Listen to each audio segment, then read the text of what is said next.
வணக்கம். நான் உங்க அசோக் ஸ்ரீநிதி பேசுறேன். இந்திய அரசாங்கம் 500 மற்றும் 1000 ரூபாய் நோட்டுகளை தடை செஞ்சிருக்காங்க.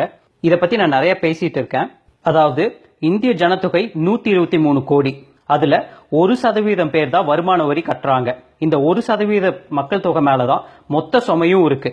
இந்த தடனால கருப்பு பணம் ஒளியறதுக்கு நிறைய வாய்ப்பு இருக்கு. நிறைய பேர் வருமான வரி தாக்கல் செய்வாங்க.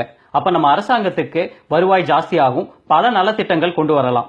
கருப்பு பணம் ஒளியறதுனால பணவீக்கம் குறையும், பணப்புழக்கம் அதிகரிக்கும், ஊழல் குறையும், ரியல் எஸ்டேட்டோட விலை குறையும். அது மட்டும் இல்லாம கிரிட்டிக்கல் இன்ஃப்ராஸ்ட்ரக்சர், முக்கியமான உள்கட்டமைப்புகள் வரக்கு நிறைய வாய்ப்புகள் இருக்கு.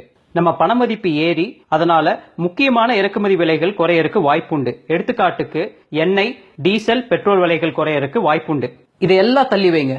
சில பேர் சொல்ற மாதிரி இந்திய அரசாங்கம் நம்மள முட்டாள் பண்ணிட்டு இருக்குன்னு எடுத்துக்குவோம். ஆனா பாகிஸ்தான்ல கள்ள நோட்டுகளை அடிச்சு இந்தியால வித்து அதுல 500-1000 கோடி வருஷம் லாபம் சம்பாரிச்சு அதை வச்சு நம்ம மேல தீவிரவாத தாக்குதலை நடத்திட்டு வராங்க. இந்த தடனால தீவிரவாத தாக்குதலை தடுக்க முடியும்னா நம்ம நாட்டுக்காக நமக்காக உயிர் விட்டுருக்கான் பார். ஏன் இப்ப கூட 18 பேர் தீவிரவாத தாக்குதல்ல இறந்தாங்க.